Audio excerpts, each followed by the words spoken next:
it the entire time BJ was talking.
KC Laboratory, sponsored by Emprise Bank.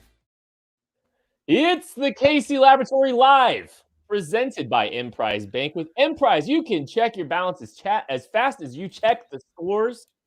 We even give you an instant replay so you can review the ruling on the field. Emprise Bank, member FDIC, our partner in Possible. So appreciative of them, all they have done for KC Sports Network. And it's been a lot of fun. Especially after this week, a absolute beatdown of the Las Vegas Raiders that we get to talk about. And here to help me do it, my dear pals. First, find him on Twitter at Chief in Carolina, Maddie Lane. How are we feeling today? I'm feeling pretty good. I keep going back to the replay of that Chiefs Raiders game, and just keep running it back on a loop right now because we finally got that Chiefs game. I think all fans have been waiting for. We got that one that made you feel good. Everything wasn't perfect, but it made you feel good. It felt like years past. The Chiefs were making a few mistakes here and there to where they didn't play perfect, and they still scored 40 points and made it look pretty darn easy. That's the way this Chiefs team's operated the past 2-3 seasons. So it was really good to finally get back to that point. Yeah, it felt like normal. Like it felt like putting on, your nice, comfortable hoodie. It's hoodie weather now. It felt good getting back into that and knowing that this is what we're going to get from here on out. I'm calling it. This is it. This defense, this offense, this is what we're getting. Kent, you know what, buddy? We've been leading off with the defense lately because they've been the best side of the ball. Why don't we go ahead and lead with the offense today? Why don't you kick us off with some offensive stuff? Because they were pretty good. They were decent. They were fine. It was refreshing. I think everything was. The word I kept coming back to is cohesive. It just kind of felt like everything, the rhythm. Like I think Maddie kind of actually touched on it too. Is that rhythm? The rhythm that the offense was operating within yesterday seemed like the play call timing, which is crucial. Like the play calling, I think was really good last night. And, like some of the screen game utilization and the timing using that screen was just a great representation of the instinct in the play calling that I felt, that rhythm. And maybe it was just, slowly figuring some things out and they finally put it all together. But something felt different with the play calling, and it started there and it continued with the execution, even though, we talked a lot about the edge rushers in the pregame show or the game preview show.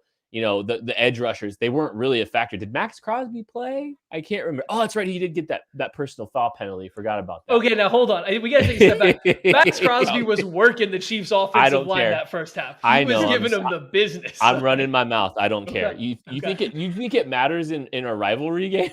Like, I'm just gonna. I have like when it comes to Raider week, I'm just like, this is a rivalry. Since when? Oh, that's true. That's right. It has to be. It can't be one-sided and be a rivalry. That's a good point. I forgot about that. But anyways, yeah, I think top down, organizational wide, offensively, there was a ton of good things that you saw in that game, Maddie. And there's definitely a lot of reasons to be optimistic moving forward. The moment I knew it was about to be different, it happened early on.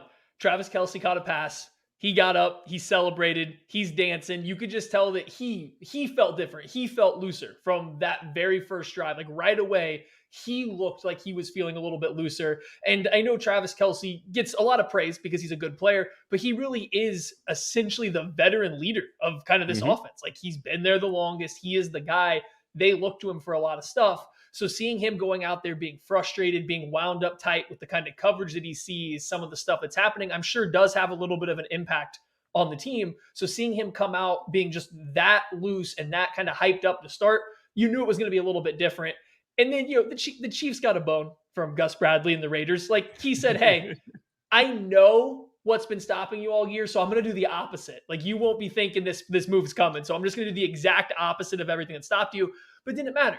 Gus Bradley's been good against the Chiefs in the past. Those Chargers defenses have actually played the Chiefs really well. And you saw the Chiefs come out in that first half. There was no explosive plays. There was some nice third down conversions, a couple plays designed to get the ball in the intermediate areas, specifically to Kelsey. But for the most part, it was the quick game. They got into a rhythm. They got things going, and they could kind of let it open up a little bit in the second half.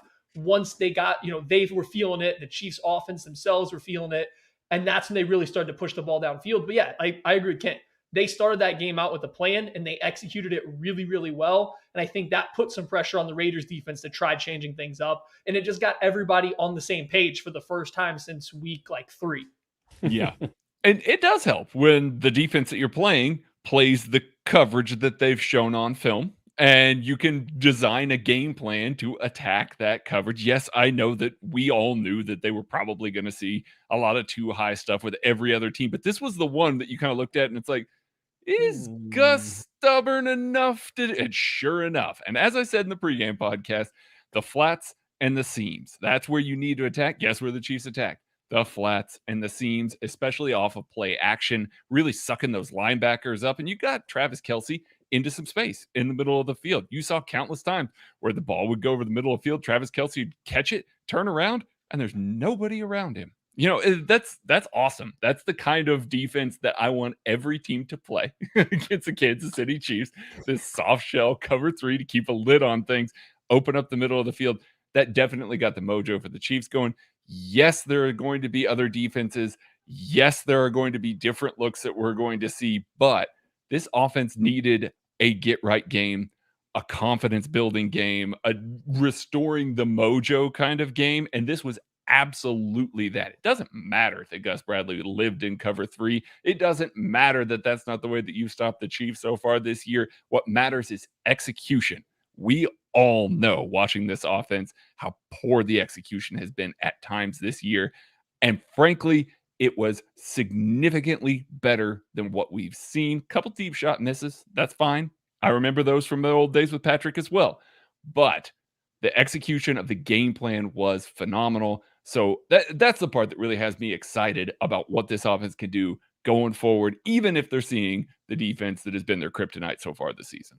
Well, and let the record show that the Chiefs actually still executed well against two high structures this week too. Sure. It wasn't just cover 3 that they beat. They still were able to create some more explosive pass plays. I think the throw to Pringle, I believe, was against the too high look. And so they were still it wasn't just, middle field close coverage that they were beating too. And I think that's one of the things you got to feel really encouraged by is the fact that, it didn't really matter what the Raiders did. However, whatever they tried to do, it didn't work.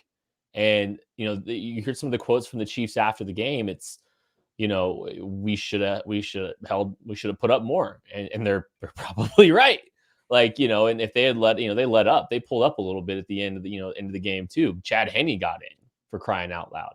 Mm-hmm. It was an interesting game. It was really fun to see this team, cut loose a little bit. The play calling was outstanding. The execution across the board was outstanding. And I think one thing, Maddie, I think Gus Bradley thought that they were good. I think he thought the pass rush would do more. I really do think that that's one of the things that Gus Bradley thought, that the pass rush would get home a little bit better than it did. And if that was the case, yeah, maybe some of these plays are looking a little bit different. Well, like I said, that Gus Bradley had success against this Chiefs offense in the past. How did he do it? 4-man pass rush. They played cover 3, cover 6 behind it, and they made the Chiefs throw the ball short. They rallied to it and make tackles. They did exactly what the Raiders tried to do. Now, the Raiders win this game. They did mix in some 2-man specifically. I don't think they played a lot of cover 2, but they mixed in a lot of 2-man. Just the issue is, when you're playing the Chiefs, the whole concept of these 2 high structures is doing it every single play until the Chiefs make a mistake. You can't just throw it in there every now and then. That defeats the purpose. The Chiefs are good enough to beat it here and there and every now and then. The issue is if you do it every single play, will they have the patience to? The Raiders, they kind of made the Chiefs play patient in the first half. And the Chiefs, they put up points, but not a ridiculous amount like they were in the second half when the Raiders started pressing. So like they tried a little bit. They just didn't make the Chiefs change their identity from what they have been struggling with all year. I think that's the best way to go about it if you're trying to be, not over the top optimistic right now. The Chiefs didn't have to finally beat the boogeyman of too high coverages. They didn't really have to. Yes, they did occasionally, but not play in and play out. Now, you want to feel good, though? You don't want to talk about what makes you feel good? Patrick Mahomes, he went 5 for 6 on throws in the intermediate area. There's only one incompletion on balls that went between 10 and 20 yards. That's where you have to beat some of this cover 2 stuff. These too high looks, that's where you got to throw. He was excellent throwing there. We talked about some of the vertical misses. I think you got Tyreek Hill decided to jump up and one-hand a ball that he probably can run under and score a touchdown on. You had the double move that Patrick Mahomes definitely didn't put enough air under. Just those 2 plays, those are very executable plays. That switches him up. Then all of a sudden now he goes 5 for 8 for at least one extra touchdown, throwing the ball over 20 yards. They got the explosive plays looking a little bit better these past 2 weeks. Even though they're not connecting, you can tell they're right there. So, they didn't beat too high a ton, but if you want to feel good, like Craig said at the beginning, they're executing on their own a lot better. The Chiefs players themselves are executing a lot closer to how they have been when they went to the Super Bowl than they have been for much of this year. And that started, with a third string right tackle going up against Max Crosby, going up against Yannick Ngakoue. Orlando Brown, I felt like did a pretty good job. The interior was obviously very good against the Raiders interior. That was to be expected, but they gave Andrew Wiley a lot of help. A lot of these releases with their tight ends, single blocking Max Crosby, and then releasing late into the route after everybody has kind of gone out in their distribution, and an easy, spacious cover 3 that they were able to take advantage of there. That was good. That's good game planning. That requires Max Crosby to think. And when you think, you're playing a little bit slower than you are if it's just natural, if you just get to pin your ears back and you get to do the sorts of things that the Chiefs have done. They even tried to get him a little bit more horizontal, going at the run game a little bit. And while it was completely ineffective, and that is what it is, It does make the defensive ends slow down a little bit more, as does the jet motion.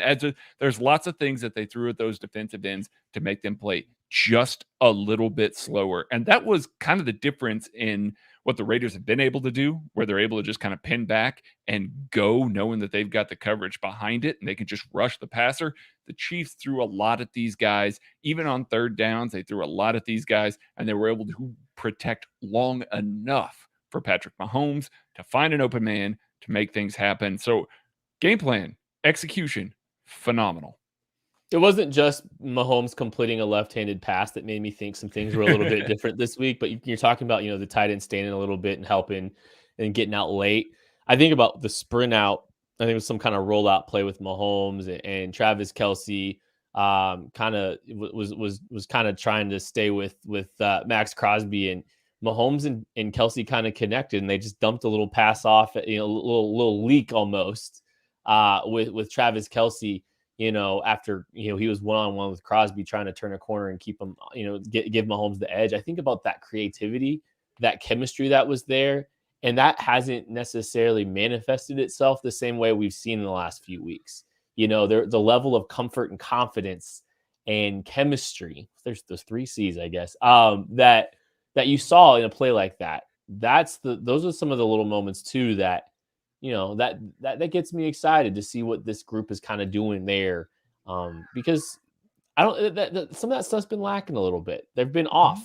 There's been a little bit like the usual connection that he has to a Tyreek or to a, Kelce hasn't been identical to what we've been accustomed to. And so that was even nice too. I think there was just a lot of really positive things to take away on the offensive side of the ball. Anything else you wanted to touch there, Maddie, on offense?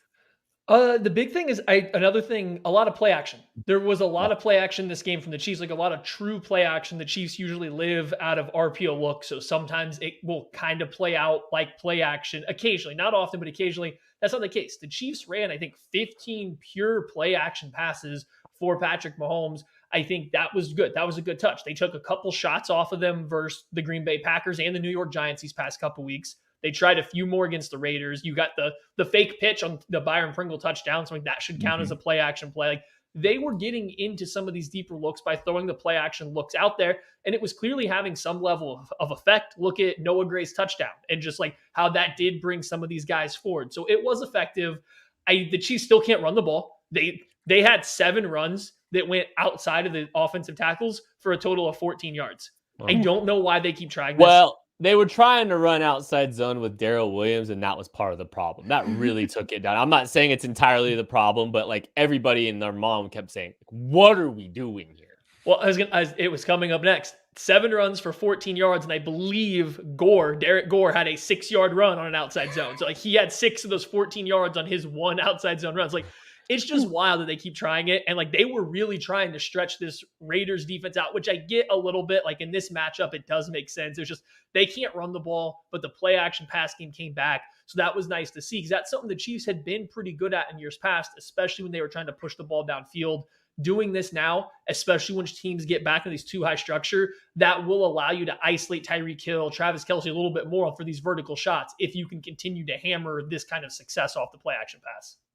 I will say that the way, and I know I said it yesterday, but the way that Patrick Mahomes got to that check down so quickly, whether it be the tight end, blocking then releasing, whether it be Darrell Williams in the flat, whoever it was terrific. Like that, the rapidity that he was able to work down to that was needed. We've seen him get too late. I talked about all offseason about how I was hopeful for Clyde Edwards-Helaire because they would use him in some different ways and not just be throwing him the ball late into the flat.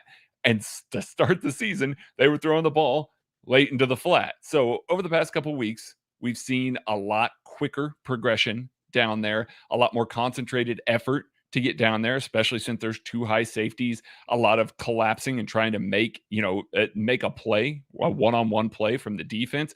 Clyde Edwards-Helaire will help with that. I think that we do expect Clyde Edwards-Helaire back this week. Andy Reid all but said it in his presser today. So I do think we'll see that. Darrell Williams, though, had a phenomenal day catching the ball. I'm looking forward to seeing those types of plays for the guy that makes guys miss in space a lot more often than the rest of the guys. Get him the ball quickly, please. Please try.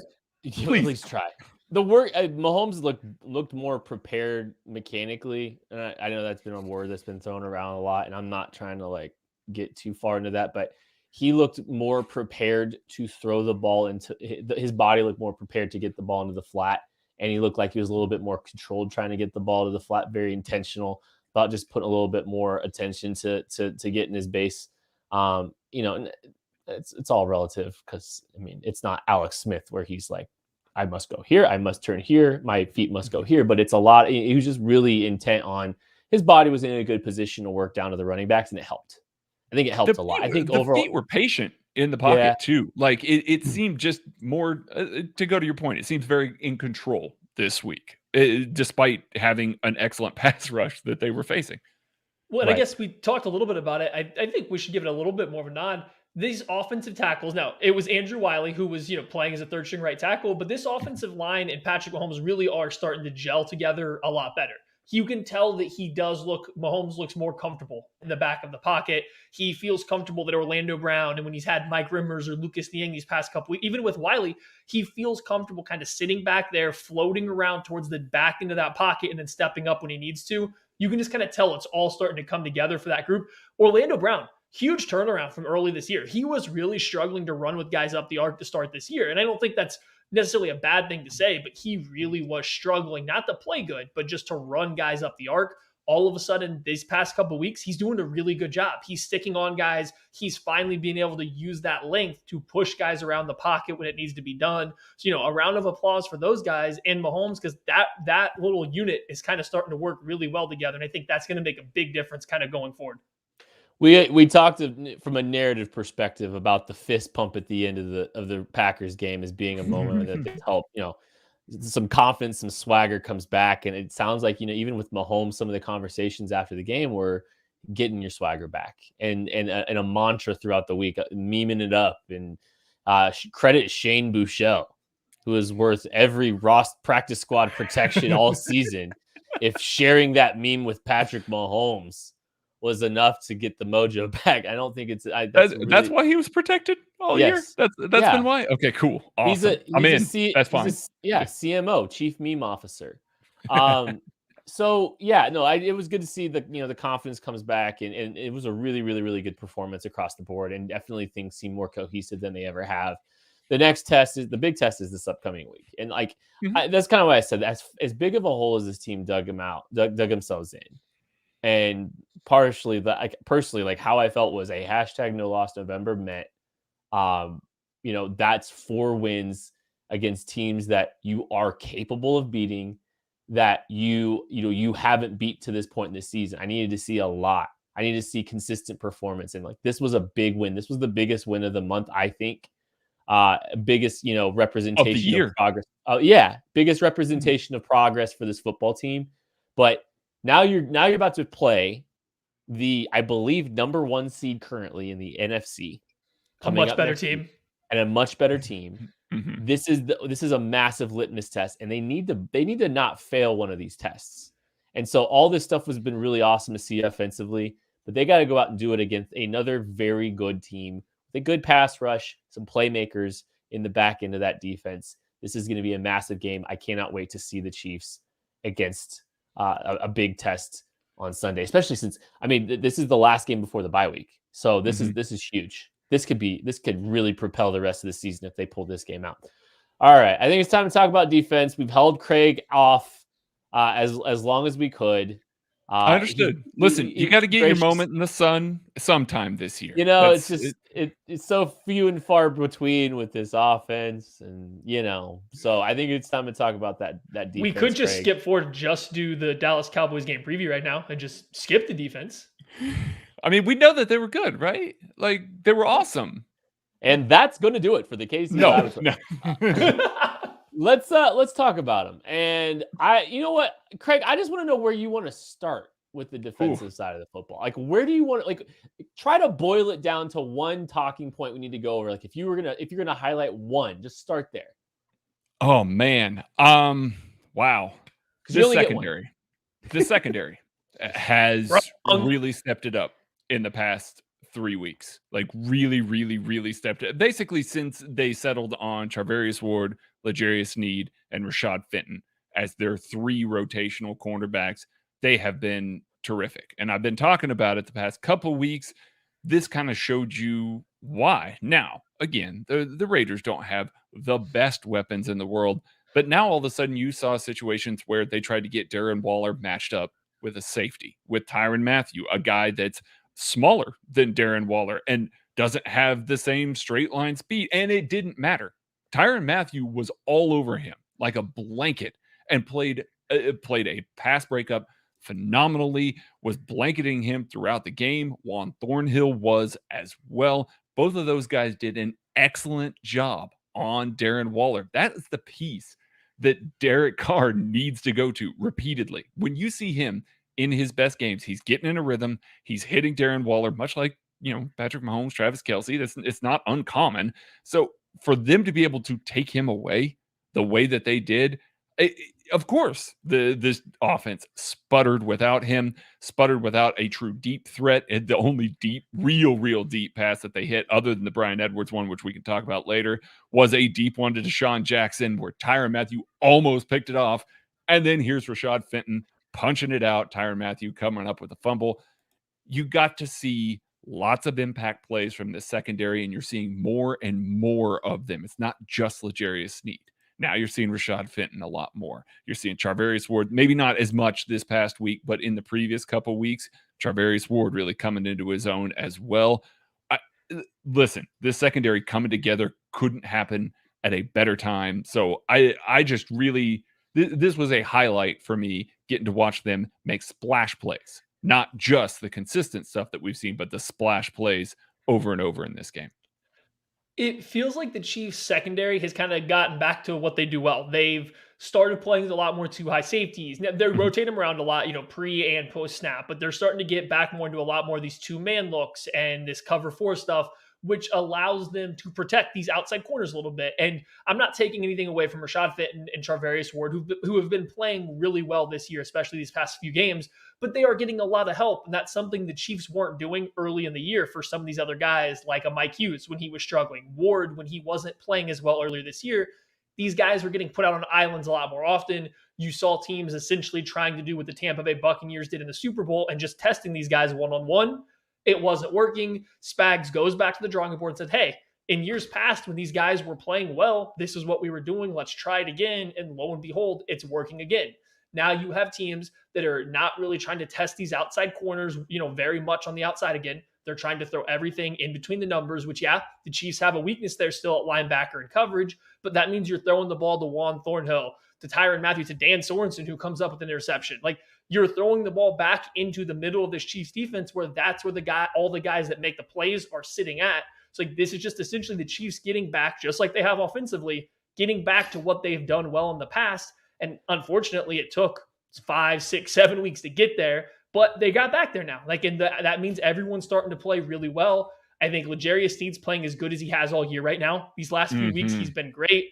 Tyrann Mathieu seems completely refocused after a couple outbursts in the middle of the season. Washington football, maybe on social media afterwards. All these guys seem more focused and like they're playing their best football right now. That's huge. I mean, it's just going to keep going from here.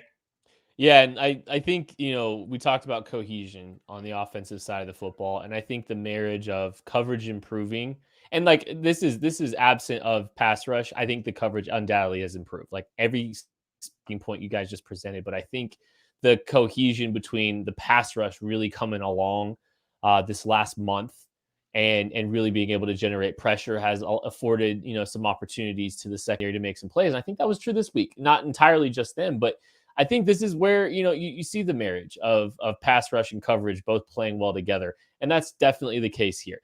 Derek Carr hilariously handled pressure like he was 2018 Derek Carr again. Like, it was adorable. It was hilarious.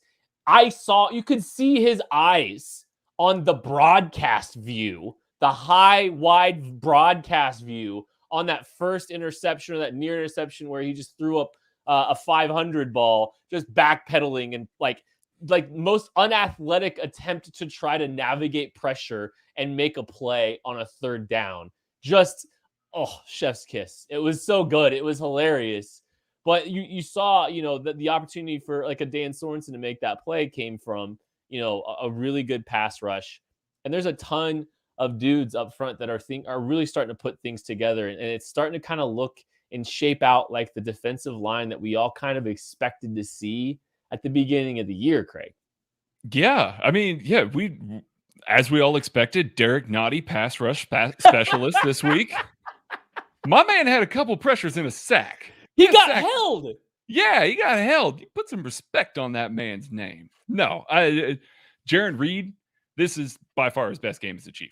By far his best game as a Chief. Both against the run. He had the Chiefs' highest run success rate when he was on the field. That was when they were at their best. And he was also right up there with everybody in pressure rate, had a sack that was important on third down, had the pressure, the one that Kent's talking about with Derek Carr going back. That was a Jaron Reed pressure as well. He just made his presence felt. And this was a game that Chris Jones played a lot more defensive end than I think we expected. Melvin Ingram's here. Chris Jones still out there playing a decent amount of defensive end. He still ended up playing more defensive tackle. Nobody needs to panic, but they're not done with that rotation. And the reason I think that is positive is because it was happening largely in the base defense or in dime looks where they're running stunts. But in the base defense with Chris Jones out there, you've got Jaron Reed and Derek Nottie. And Derek Nottie, I know I made the joke about him being a pass rush specialist, but he has been a monster for 4 games now. He is resetting the line of scrimmage 2 or 3 times a game. He is absolutely dominant right now.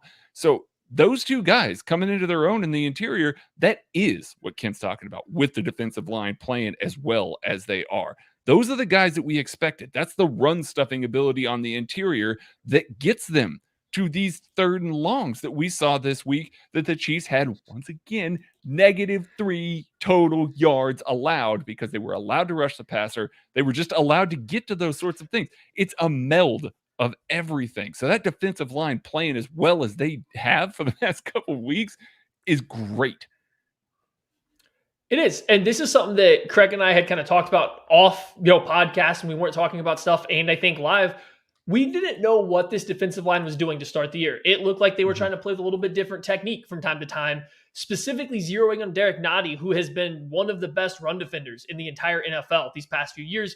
All of a sudden, he's getting blown off the line of scrimmage. He's trying to hold the point of attack, and he's just not able to do it with the way they were having him play. And I don't know if it was a different technique. I don't know if something changed schematically in the coaching room, or if he's just a little bit healthier and just playing better. But all of a sudden, this entire defensive line, they're no longer trying to play multiple gaps at the line of scrimmage. At least it doesn't look like it. These guys are getting upfield. They're penetrating the blocking schemes that you're getting, that all of a sudden you're having these running backs trying to find open gaps that just aren't there because you have so many bodies in the way. You're no longer just having these defensive linemen getting held up, pushed back. That's allowing the Chiefs to get into these third and long situations. Chris Jones, Frank Clark, Jaron Reed, these guys are they all had quality games. I don't think any of them had dominant performances as pass rushers, but they were all good. And that was enough to make Derek Carr feel uncomfortable. Chris Jones had a pretty big hit on Derek Carr. I believe it was pretty early in the second half. Did a great job not landing all of his body weight on him. From that moment on, I don't think Derek Carr wanted to see another Chiefs defender. It's just, that's the thing. People have talked about it. Defenders have talked about it. You hit Derek Carr once, he kind of shuts down. Chris Jones gave him a good shot. And I don't even remember, the ball might have even been completed on this play. I don't think it was, but even if it was, it doesn't matter. He hit him. That made Derek Carr think, and you could see it from that moment on. Derek Carr's ready to run. He did not want to get hit again. He was trying to throw the ball away. I wouldn't call that running. Derek Carr had a scramble in there for positive yards one time. I saw it. Okay, I can't. But yeah, so I think the Chiefs were doing all the little stuff right. And it was just on every single level, things were going well. I don't think this was the best pass rushing game they've had out of this stretch where this defense has been really good. But that's why I think Craig started off with the secondary and how well they were covering. This was a coverage-centric game plan, and it worked really well. So now you have the defense winning multiple ways these past few weeks. I don't know what else you can ask for. You can't ask for anything.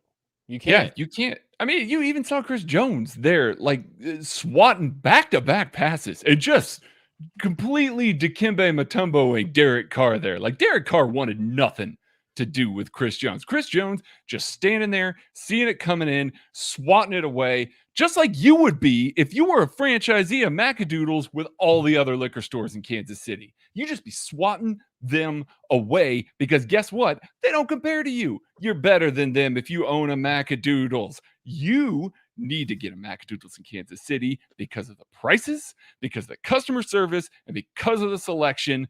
Get a hold of Roger, info@macadoodles.com. Swat away the other liquor stores in Kansas City and then give him that stare that Chris Jones had, especially the one that he had on the sidelines after they pulled him from the game. That man wanted more. He wanted more out of the game. So be like that. Yeah, you brought Chris Jones up. There's just a looseness to this entire team right now. And that was evident. Maddie, you kind of mentioned earlier with Travis Kelce. I think you saw how relaxed and energetic in the same time, somehow confident, some might say, that this team was getting out of that game. And I think that's totally true. One real quick thing on the defense that adding onto that, and I just thought it was interesting that the two drives that the Raiders went down and scored, a 50-yard field, a short field because of a special teams turnover. Thanks, Mike Hughes. And then, the opening drive of the first half or the second half, they came out swinging. Really, I love the play call to Bryan Edwards on the seam route was brilliant. It was a really great play design. If the Chiefs are going to stay, they basically, they put him in a real big bind because the running back was bounced outside of the bunch. The cornerback bounced outside. Now you got a bunch trying to handle a bunch of switch verticals with a unathletic group of linebackers. So that was a really nice play design. Credit to them for getting them on that one. Well, there was a really athletic linebacker out there. He was just on the other side of the formation to spy runs like this Derek Carr, I believe. Derek Carr was high knees and everywhere out of bounds. Those empty checks, that's been something I'm going to talk about a little bit later on this week on the KCSN Substack. Go subscribe If you're not, just go. You should do that. Get access to the Discord as well. There's fun stuff there too. But I'm going to talk a little bit about that. This is not the first time that Willie Gay has been isolated backside in some of these empty checks and things like that, and just kind of left to either play in a hook zone or play as a quarterback spy. They're not even really blitzing him on empty. I mean, they blitz plenty out of empty, but they're not doing it the same way that they do with Willie Gay. It makes me wonder what the intent is there, because you saw the exact way that it can be exploited. I don't blame Anthony Hitchens for not being able to carry Brian Edwards up the seam. No. Like, he shouldn't be tasked with that. Now, and who knows if Willie Gay Jr. is going to fare that much better, but at least give yourself the opportunity to maybe run with that guy versus putting that kind of guy. Earlier this season, it was Nick Bolton out in the same area, and an offense took advantage of that as well. So it is something to pay attention to. Cowboys do like to go a little bit empty. We'll talk about that later this week. It's gonna be worth talking about. Real quick on the Nick Bolton comment. A lot of people were talking about his snap count, and I correct me if I'm wrong. Don't worry about the snap count. No. It was more game script than it was anything. And Absolutely. And I mean, look, Chris Lamont's got 24% of the snaps this week on offense or on defense. So like, they garbage time. They run the dime for 46% of the game. Yeah, 46%. So like, it's got nothing to do with Nick Bolton. Entirely dime based and backups, and he's still getting the snaps that you would want him to. So don't worry about him. He'll be fine. All right, I think it's time for helmet stickers, butt slaps, and good jobs, and whatever Craig is giving out this week, right? Yeah. Well, hold on, before we get there, I got one question, because we usually save all of the next week's stuff for the later podcast this week, but this isn't a scheme-based thing. What needs to happen in this Cowboys-Chiefs game for you to feel great? Is it just a win? Do you want to see Dan Quinn come out and try not to play cover 3 and the offense still be good to feel good? Like, what do you want to see to feel good after this Cowboys game, no matter what? For me, I want the defense to continue to look the way that they have. Now, from a points per games perspective, like, let's throw that out the window. This is the number 1 scoring offense in the league. Like, there's going to be points. They have way too many weapons. Dak Prescott is excellent, but I want them to be competitive. I want them to put up a fight. I want them to get stops. I want them to look like the defense that we've seen, albeit matched up against an offense that should score some points on them. But I want it to be rough on the Cowboys the entire game. I don't want it to be like the Titans game where they were able to just kind of throw all over this defense. It didn't really matter what the defense did. I want them to put up a little bit more of a fight. I don't really care. I just want to win. As long as they win. My expectations are just win. I really don't care about what signs we see. I think this is a game where you don't care about some of the details. You just care that they pull out the victory, because I think this is one of the top shelf teams in the NFC. I believe it's the 3rd best odds on the NFC to make it to the Super Bowl. Currently the 1 seed in the NFC. I mean, this is as big of a test as it gets. And I don't really care how you pass the test. Just pass it. Just go win the football game. I don't care if it's 12-10.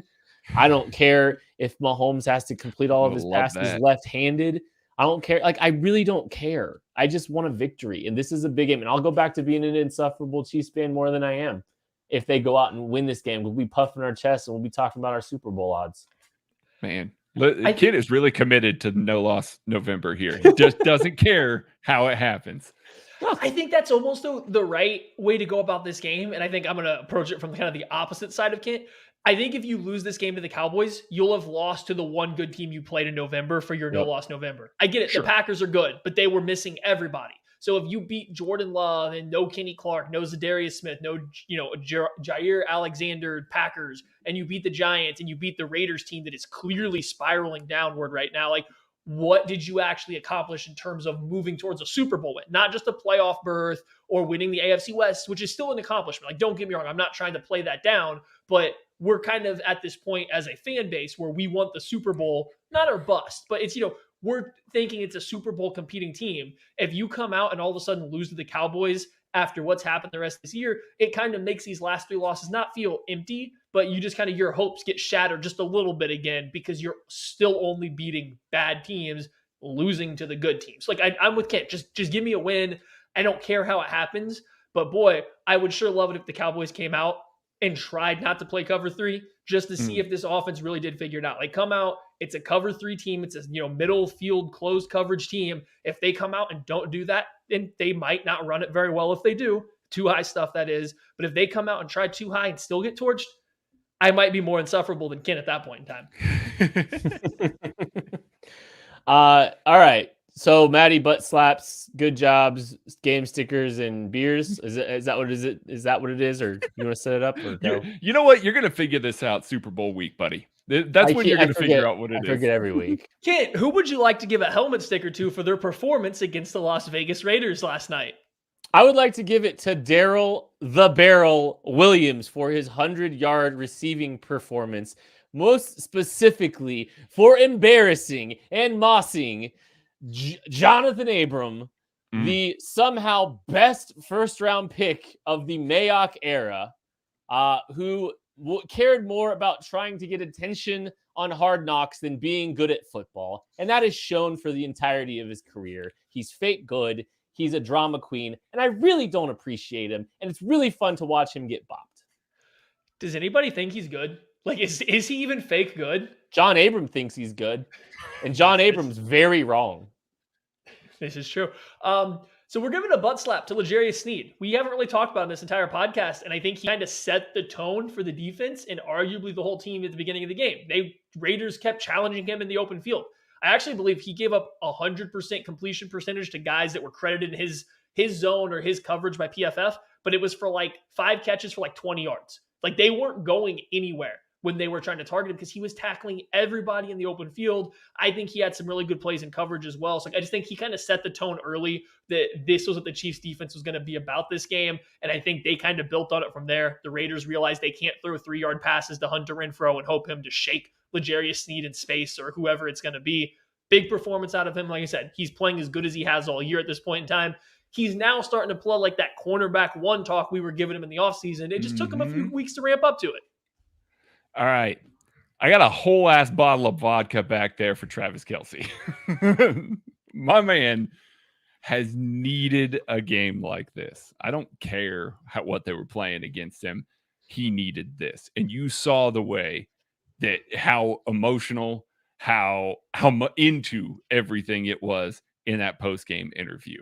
And I get that was from the meme and everything like that, but my goodness, the man needed that. I think you saw him walking off the field at times over the past 2 or 3 games, which were victories, frustrated, beat up. Like the man looked like he had been through a lot because he had. I mean, he's very beat up right now. He needed a game like this. He needed the get right game. He needed to get his swagger back, to get that confidence built.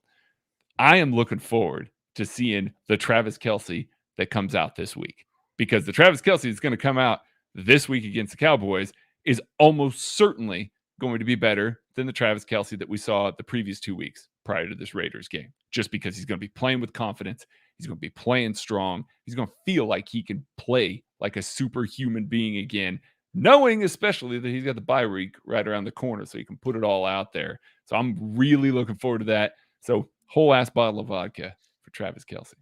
Real quick on the way out, Charlie Rogers in the YouTube comments, Derek Carr looks like the magician in Frosty the Snowman. That is going to do it for the KC Laboratory live show on Monday nights. Thank you so much for watching, listening, wherever you are consuming this show and all KC Sports Network stuff. We really appreciate you. Really grateful. And we'll catch you later.